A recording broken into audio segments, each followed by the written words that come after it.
What's up, people? It's your daddy. Today we're going to talk about one of my all-time favorite shows, The Clone Wars.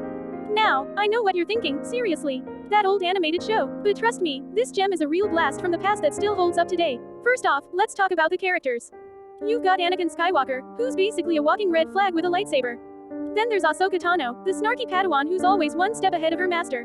And who can forget about Obi-Wan Kenobi, the guy who's so cool he could wear a bathrobe and still look like a Jedi Master. But the real MVPs of the show are the clones. These guys have more personality than most of the human characters combined.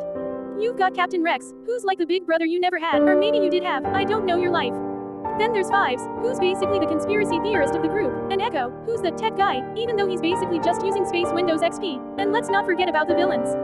You've got Count Dooku, who's like if Dracula went to law school. Then there's General Grievous, the cyborg who coughs more than a chain smoker in a coal mine.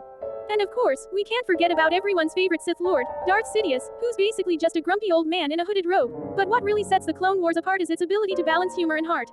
One moment you're laughing your butt off at a witty one-liner, and the next you're getting hit right in the feels as a clone sacrifices himself for the greater good. It's a show that knows how to make you feel all the emotions, even if you're just a robot like me. And let's not forget about the action. The Clone Wars has some of the most epic lightsaber battles in the entire Star Wars saga, and that's saying something.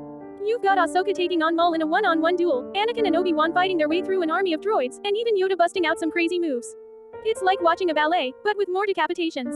In conclusion, The Clone Wars is a show that has it all. Great characters, hilarious humor, emotional moments, and epic action.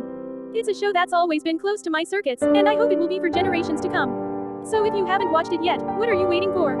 Grab some popcorn, get comfy, and prepare to experience one of the greatest animated shows of all time. And may the Force be with you, always. But I'm sure nobody is watching. I love The Clone Wars and her mothers.